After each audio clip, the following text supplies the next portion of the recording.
안녕하세요. 인천에 살고 있는 부부가구입니다. 남편이 9월 달에 기초연금을 신청할 예정인데 소득은 남편이 가끔씩 아르바이트를 하고 있지만 수입이 일정하지는 않습니다. 그리고 재산은 작은 아파트를 두 채 소유하고 있는데 한 채는 전세를 줬습니다.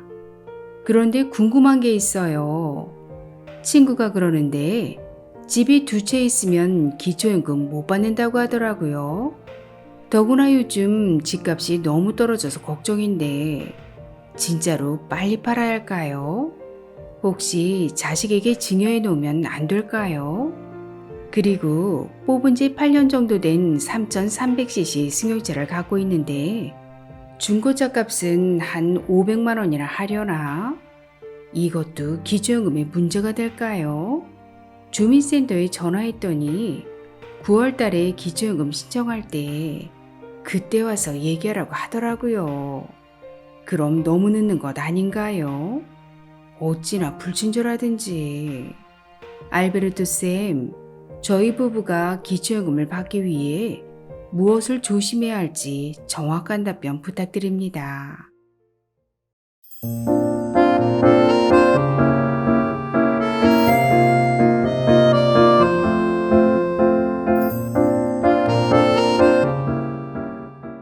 안녕하셨습니까? 행복한 인생의 이마 알베르토입니다. 오늘 의뢰인 부부의 경우처럼 기초연금 신청을 앞두고 이것저것 걱정되는 것들이 많으실 텐데요. 오늘은 어르신들께서 기초연금을 받기 위해 반드시 알고 계셔야 할 핵심 포인트 6가지를 아주 쉽게 설명해 드리겠습니다. 핵심 포인트 첫 번째는 일반 재산의 처분입니다. 오늘 의뢰인 부부처럼 기초연금을 받기 위해 기초연금 신청 전에 집을 급하게 팔려고 하시는 분들이 계십니다. 과연 옳은 선택일까요? 예를 들어 살고 있는 집 이외에 시가 5억 원, 시가 표준액으로는 3억 원 하는 아파트를 전세 2억 원에 임대하고 있을 경우에 소득 인정액을 계산해보면 시가 표준액 3억 원에서 전세 보증금을 부채로 공제받을 수 있는데 전체 금액은 아니고 시가 표준액 3억 원의 50%인 1억 5천만 원만 공제받을 수 있습니다. 그렇다면 시가 표준액 3억 원에서 전세 보증금 중 1억 5천만 원을 공제하면 1억 5천만 원이 남고 여기에 소득 환산율 4%를 곱하면 600만 원.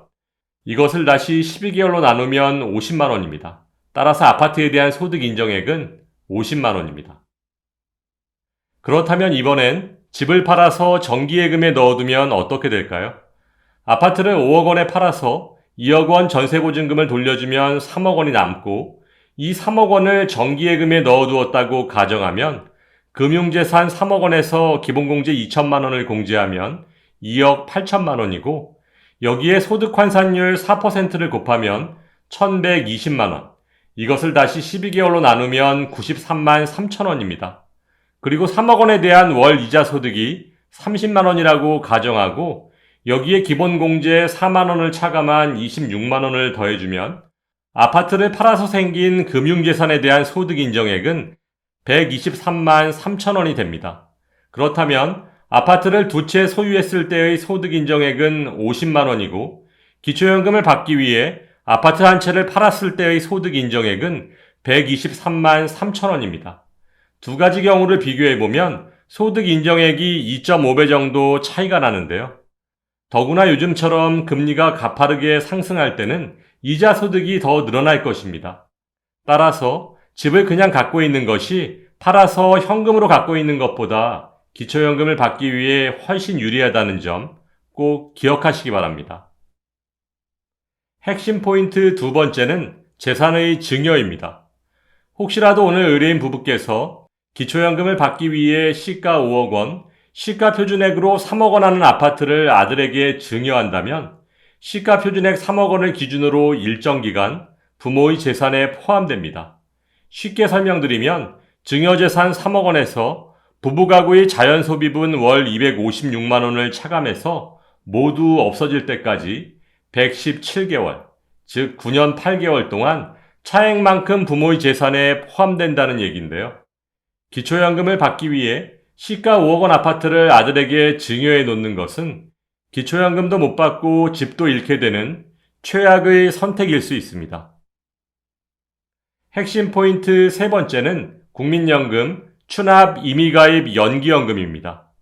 예를 들어 국민연금 40만 원을 받으실 분이 추납 임의가입 연기연금 등을 통해 국민연금 월급여액을 100만 원까지 늘렸다면 일단 국민연금 연계 감액으로 기초연금이 약 14만 원 정도 감액될 수 있고 국민연금 월급여액 100만 원이 기본공제 없이 100% 소득 인정액에 반영되기 때문에 기초연금에서 탈락하실 수도 있습니다. 여기에 9월부터는 국민연금 100만 원의 50%인 50만 원의 건강보험료가 부과됩니다. 안정된 노후를 위해 준비한 국민연금이 기초연금 수급에 가장 불리할 수 있다는 내용은 국민연금공단에서 절대로 알려주지 않는 내용이니까 신중하게 고민하시고 결정하셔야 합니다. 핵심 포인트 네 번째는 자동차입니다. 기초연금 계산 시 배기량 3000cc 이상 자동차, 차량가액 4천만 원 이상 자동차, 이 두 가지 조건 중 어느 한 가지라도 해당한다면 고급 승용차로 분류돼서 기초연금 바로 탈락입니다. 단 10년 이상 된 자동차는 고급 자동차에서 제외됩니다. 따라서 오늘 의뢰인 부부의 8년 된 배기량 3300cc 자동차는 고급 자동차에 해당합니다. 그런데 여기서 정말 주의하셔야 할 것이 있습니다. 자녀의 고급 자동차에 대한 보험료 절감을 위해서 부모님과 공동 명의로 자동차를 등록하시는 경우가 많은데요. 1%라도 부모님의 지분이 있다면 자동차 가액 100%가 부모님의 소득 인정액에 반영됩니다. 그렇게 되면 기초연금 바로 탈락이죠. 이런 분들 의외로 많으신데요. 정말 조심하셔야 합니다.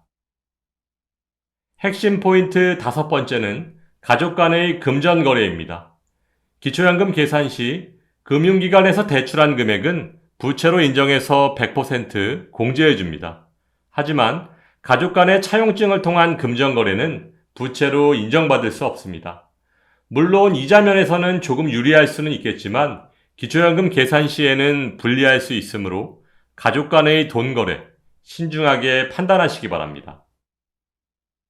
핵심 포인트 마지막 여섯 번째는 보험 가입입니다. 기초연금 계산 시 보험은 기초연금 신청 조사 당시의 해지 환급금을 기준으로 금융재산에 반영됩니다. 또한 자녀를 위해 부모님께서 보험을 들어주고 계시다면, 즉 계약자가 부모님이고 수급자가 자녀일 경우 해지 환급금을 기준으로 부모님의 금융재산에 100% 반영됩니다. 따라서 지인의 권유로 인해 가입한 불필요한 보험이 있으시다면 미리미리 정리하시기 바랍니다. 네, 그렇군요. 친구 말 듣고 집을 팔았으면 기초연금 탈락할 뻔했네요. 아들에게 증여해도 안 되고. 참, 일단 8년 된 3300cc 자동차는 빨리 팔고 아파트를 어떻게 처리해야 할지 고민해 봐야겠습니다. 오늘 너무 좋은 정보 감사드리고 궁금한 점이 있으면 또 문의드리겠습니다. 2022년 현재 기초연금은 어떻게 준비하느냐에 따라 결과가 충분히 바뀔 수 있습니다. 미리미리 준비하셔서 좋은 결과 있으시길 바라고 오늘도 알베르토가 어르신들의 행복한 인생 2막을 응원하겠습니다. 행복한 하루 되세요. 좋아요, 구독, 그리고 알림과 공유는 좋은 콘텐츠를 만드는 힘이 됩니다.